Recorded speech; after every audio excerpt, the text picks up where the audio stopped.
Why is this back on? Screw it, at least I can upload again.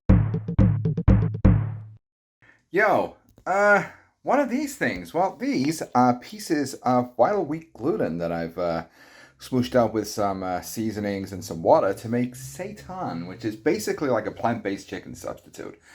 I've got some leftover fried chicken coating, well, salt and pepper chicken coating, which I'm going to throw in these while I warm up this pan. This is me basically practicing something I'm hoping to make for some friends I'm going to have visiting on Monday. Specifically because one of them is a vegetarian. Not a vegan, by the way, which is why I can use a little bit of whey protein powder in this. But one of them is vegetarian, so I thought, screw it, I'm going to make seitan. So here we go. Gonna get this satanic ritual ready, and once this pan is heated up, I think the oil's hot enough. Well, it's sizzling. In for a penny, let's just go with this. Yeah, and there we go. This is probably not the most ideal way to be doing this, but obviously when I actually, make this for actual guests in my home, there's going to be a slightly bigger batch going, a slightly deeper pan, so I hopefully will have a better idea of what I'm doing by then.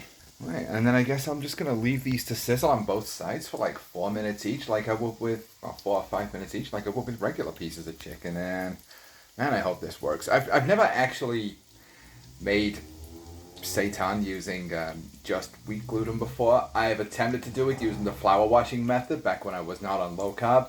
Now I obviously would not dare try that. Alright, so I can tell the oil wasn't quite hot enough because way too much of the protein powder coating is coming off in the oil here. But it's fine, it just gives the rest of it more time to cook internally. These are flipped. I think I overthought the amount of crap coming off these things because my seitan nuggies are looking real good. I just fishing the last of these out. Now, they look a little overcooked on one side because they've been touching the bottom of the pan for too long. Obviously, when I do this, like, for guests, they're going to be effectively, well, they're going to be fried in way more oil than this. This is just me seeing if I can actually make seitan properly. Now, I am a bit concerned about the fact that this is mostly just protein, so I've taken the liberty of getting two of these, like, slices of cheese. Tearing them up, and I'm just gonna dump them over here like so. Then it's not all coming out, but I'm then just gonna give it all a little bit of time to melt on. So it's gonna be kind of like eating cheese fries, but with seitan nuggets. All right, yeah, probably should have explained before I cut the camera. The reason I've added a bit of cheese to this is just so it's got a bit of fat on it, as well as protein. Too much protein and not enough fat on keto will take you out of ketosis. As your body synthesizes it into glucose. You got to be careful of that. Oh, God, come off. Wow, these things feel like they weigh nothing. Let's taste it.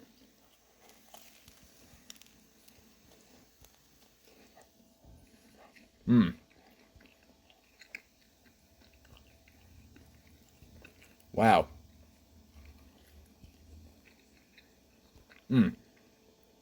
I think I've done something a bit wrong because they've come out almost feeling like chunks of bread rather than, chicken.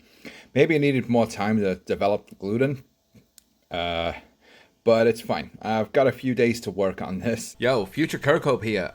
Yeah, just coming back to the fact that historically I've always been incapable of kneading bread by hand. I always overwork it, basically kill the yeast in it, and just end up with this lump of gluten that's really gross. Now what have I done this time? I didn't work the gluten long enough, and now it's aerated. Ironic, isn't it? Anyway, back to the show. It tastes okay. Just put a bit of seasoning in the gluten flour, but... Yeah, I think this needs work. I still don't quite know what I'm doing. Like, I don't think it's definitely not supposed to be this airy. Oh well, plenty of time to practice. I'll see you soon. Just glad I can upload again.